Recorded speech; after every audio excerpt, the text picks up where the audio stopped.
তুমি কি জানো ফ্রি ফায়ারের ফার্স্ট নেম কে ছিল? তুমি কি জানো ফ্রি ফায়ারের কালাহারি ম্যাপটি একটি বাস্তব মরুভূমি? তুমি কি এটা জানো ফ্রি ফায়ারের সব থেকে রেয়ার আইটেম কি ছিল?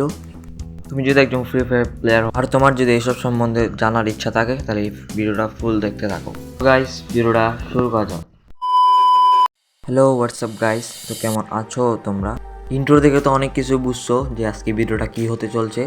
আমি ফ্রি ফায়ার সম্পর্কে তোমাদের এমন কয়েকটি তথ্য দিব তা তোমরা আগে জানতা না। তো গাইস, প্রথমে আমরা যেটা নিয়ে কথা বলবো সেটা হলো ফ্রি ফায়ারের নেম দিয়ে। ফ্রি ফায়ারের নাম শুধু ফ্রি ফায়ার থাকলেও আগে আমাদের ফ্রি ফায়ারের নেম ছিল ফ্রি ফায়ার ব্যাটেল গ্রাউন্ড। আর তোমরা তো এটা জানো যে ফ্রি ফায়ারে কালাহারি নামক একটা ম্যাপ আছে। এটা বিশ্বাস করবা যে ফ্রি ফায়ারের কালাহারি ম্যাপটা আসলে একটা বাস্তব মরুভূমি? দক্ষিণ আফ্রিকায় কালাহারি ডেজার্ট নামক একটি মরুভূমি রয়েছে। এই মরুভূমির আকার আকৃতি এবং বিভিন্ন পাথরের আকৃতি দেখে আমাদের ফ্রি ফায়ারের কালাহারি ম্যাপটি তৈরি করা হয়েছিল। ফ্রি ফায়ারের সব থেকে রেয়ার আইটেম ছিল পিঙ্ক ডায়মন্ড। এটা আপনারা স্ক্রিনের উপর দেখতে পাচ্ছেন। ফায়ারের সর্বপ্রথম ইলিট পাস এসেছিল 2018 সালের জুন মাসে। আর ইলিট পাসটির নাম হচ্ছে সাকুরা ফেস্টিভ্যাল, যেটা আপনারা স্ক্রিনের উপর দেখতে পাচ্ছেন।